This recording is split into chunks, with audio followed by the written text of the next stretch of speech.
Friends, आज हम बात करेंगे जीटीएल इंफ्रास्ट्रक्चर लिमिटेड के बारे में। और जैसा कि आप लोग देख पा रहे हो दोस्तों, जीटीएल इंफ्रा में आज के दिन हमें एक अच्छी खासी तेजी बनते हुए दिखाई दी है। जीटीएल इंफ्रा में आज के दिन हमें 4% का एक सर्किट लगता हुआ दिखाई दे रहा है। तो देखा है तो जीटीएल इंफ्रा आज के दिन अच्छा खासा परफॉर्म करता हुआ हमें दिखाई दिया है। तो आज इस वीडियो के माध्यम से हम लोग जानेंगे दोस्तों, ये जो तेजी हमें जीटीएल इंफ्रा में बनते हुए दिखाई दे रही है, किस वजह से तेजी बनते हुए दिखाई दे रही है, आने वाले समय में जीटीएल इंफ्रा कौन सा लेवल तक जाता हुआ दिखाई दे सकता है, जीटीएल इंफ्रा में अभी फिलहाल हमें इन्वेस्ट करके रखना सही होगा या नहीं, या फिर अभी जीटीएल इंफ्रा को अवॉइड करना ही सही होगा। तो इन सारी चीजों को हम लोग जानेंगे इस वीडियो के माध्यम से। और साथ से दोस्तों 5G से रिलेटेड एक बहुत ही इंपॉर्टेंट खबर सामने निकल कर आई है, और उस खबर से आने वाले समय में जीटीएल इंफ्रा को डायरेक्टली इनडायरेक्टली बेनिफिट हमें मिलता हुआ दिखाई दे सकता है। तो वो क्या खबर है और किस तरह की बेनिफिट जीटीएल को मिलता हुआ दिखाई दे सकता है उस खबर से, तो इन चीजों को हम लोग डिस्कस करेंगे इस वीडियो के माध्यम से। तो मेक श्योर दोस्तों वीडियो को स्किप ना कर पूरा देखो, ताकि आप चीजों को सही से समझ पाओ, अपनी खुद की इन्वेस्टमेंट डिसीजन ले पाओ। लेकिन दोस्तों मेरी आपसे एक ही रिक्वेस्ट रहेगी कि चैनल को सब्सक्राइब और वीडियो को जरूर से लाइक कर देना, ताकि आपको इस तरह की अपडेट्स रेगुलर बेसिस पर मिलती रहे। तो चलिए फ्रेंड्स, वीडियो को स्टार्ट करते हैं। तो सबसे पहले अगर इसके आज के कारोबार पर नजर डालें तो स्टॉक जो है ओपन हुआ ₹1.25 में, हाई बनाया इसने ₹1.30 का, लो बनाया इसने ₹1.20 का। और आप देख पाओ दोस्तों ₹1.30 में इसने आज के दिन क्लोजिंग दी, और साथ ही साथ दोस्तों इंट्राडे में इसमें हमें 4% का एक सर्किट भी लगता हुआ दिखाई दिया है। तो अब दोस्तों 5G से रिलेटेड बहुत ही इंपॉर्टेंट अपडेट आई है सामने, और इस अपडेट से डायरेक्टली इनडायरेक्टली जीटीएल को भी हमें इंपैक्ट पड़ता हुआ दिखाई दे सकता है आने वाले समय में। तो वो क्या खबर दोस्तों, उसे जान लेते हैं। अब इस आर्टिकल को देखो दोस्तों, after high spectrum pricing private network issue becomes another hurdles for 5G। अब इसका मतलब क्या निकल कर आया दोस्तों, मैं आपको सारा चीज डिटेल में समझा देता हूं। अब 5G के ऑक्शन में टेलीकॉम प्लेयर्स की तरफ से जो रिस्पॉन्स आता हुआ दिखाई दिया, वो कुछ खास आता हुआ नहीं दिखाई दिया था, क्योंकि स्पेक्ट्रम का जो प्राइस है वो बहुत ज्यादा ही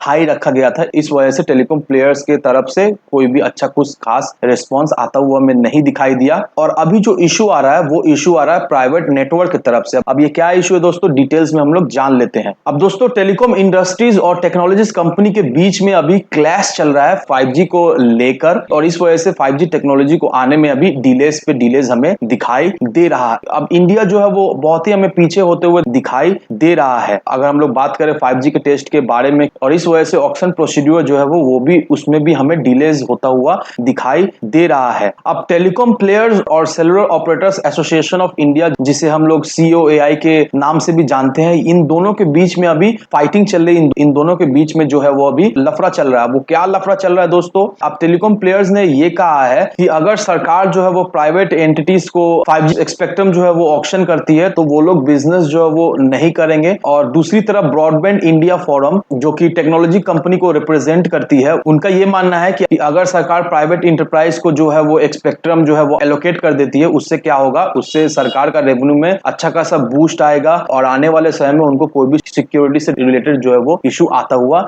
नहीं दिखाई देगा। अब बड़े बड़े कंपनीज जैसे कि TCS हुआ, टाटा कम्युनिकेशन हुआ, ये लोग फेवर में है कि 5G स्पेक्ट्रम जो है वो प्राइवेट इंटरप्राइज को जो है वो एलोकेट कर दिया जाए एज पर ट्रायल रेगुलेशन। लेकिन बड़े बड़े जो डिसीजन मेकिंग बॉडीज है, जैसे कि department of telecommunication, digital communication commission, ये लोग क्या कर रहे हैं, ये लोग ट्रायल के ये जो व्यू है वो एक्सेप्ट नहीं कर रहे हैं। और इनका ये मानना है कि प्राइवेट इंटरप्राइज को जो है वो इस तरह की फैसिलिटीज जो है वो ना प्रोवाइड की जाए। तो अब दोस्तों देख लो दोस्तों, किस तरह का क्लैश अभी लगा पड़ा हुआ है टेलीकॉम इंडस्ट्रीज और टेक्नोलॉजीज कंपनी के बीच में। और ये क्लैश के वजह से दोस्तों 5G का ऑक्शन में भी देरी हो रहा है, प्लस 5G का स्पेक्ट्रम का जो प्राइस है वो भी हाई है। इस वजह से भी 5G आने में डिलेज हमें होता हुआ दिखाई दे रहा है। क्योंकि अगर आप यहाँ पर देखोगे दोस्तों कि इंडिया में 5G स्पेक्ट्रम का जो प्राइस रखा गया है एज कंपेयर टू जर्मनी, वो 2.6 टाइम्स हायर है, एज कंपेयर टू UK वो 3.8 टाइम्स हायर है, as compare to South Korea वो 4.4 टाइम्स हायर है। तो अब देख लो दोस्तों, फॉरेन कंट्रीज में जो स्पेक्ट्रम जो ऑक्शन किया गया है उसके कंपेयर में इंडिया में जो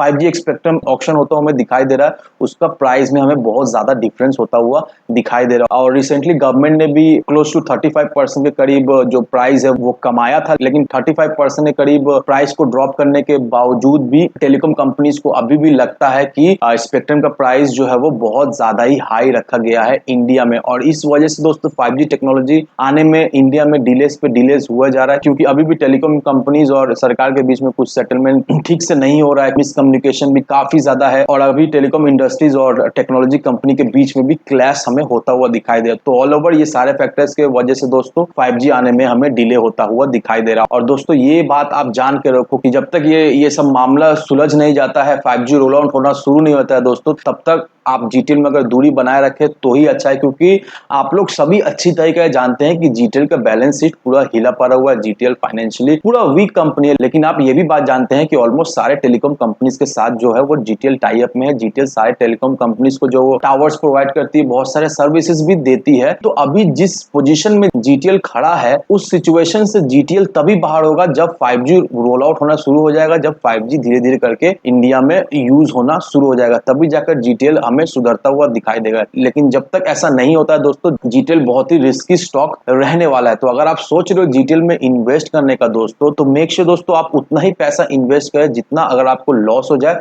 तो आपको अखड़े नहीं। क्योंकि मैं जब जब जीटीएल के बारे में वीडियो बनाता हूं तब तब मैं आपको यही बताता हूं कि जीटीएल एक बहुत ही हाई रिस्की स्टॉक है। लिमिटेड क्वांटिटी में ही, लिमिटेड अमाउंट में ही आप इन्वेस्ट करें, क्योंकि ये बहुत ही रिस्की स्टॉक है। इसमें बड़ा बेट खेल के आपको बिल्कुल ही फायदा नहीं है। और जो लोग जीटीएल से कुछ पैसा कमाना चाहते हैं दोस्तों, तो सलाह यही रहेगी कि 10 पैसा 20 पैसा जब भी आपको जीटीएल से प्रॉफिट मिले, बस आप उसी समय प्रॉफिट बुक कर लो। क्योंकि अगर आप सोचोगे कि जीटीएल में एक जबरदस्त तेजी बनेगी, 2 रुपया 4 रुपए का तेजी पकड़ेगा या 5 रुपए 6 रुपए का तेजी पकड़ेगा जीटीएल, तब जाके मैं प्रॉफिट बुक करूंगा, तो ऐसा अभी फिलहाल इस करंट सिचुएशन में तो होने वाला नहीं है। आने वाले समय में कैसा अपडेट है क्या नहीं है वो तो मैं आपको वीडियो के माध्यम से अपडेट करता ही रहूंगा। लेकिन अभी फिलहाल जीटीएल में अगर आप कमाना चाहते हो 10 पैसा 20 पैसा, मैक्स टू मैक्स 15 पैसा का जब भी आपको प्रॉफिट हो, तो आप जस्ट जीटीएल से प्रॉफिट बुक करके निकल जाए, बस उतना तक ही। लेकिन उससे ज्यादा आप बिल्कुल ही ना सोचे दोस्तों, नहीं तो आपको भारी से भारी लॉस सहना पड़ेगा। तो इन सारे फैक्टर को कंसीडर करो दोस्तों, उसके बाद ही अपना एक इन्वेस्टमेंट डिसीजन लो। लेकिन दोस्तों मेरी आपसे एक ही विनती रहेगी कि विदाउट एनी डिटेल रिसर्च किए बिना कहीं पर भी इन्वेस्टमेंट ना करें। वीडियो अगर आपको पसंद आए तो लाइक शेयर सब्सक्राइब जरूर करना। तो चलिए फ्रेंड्स, मिलते हैं हम अगले वीडियो में।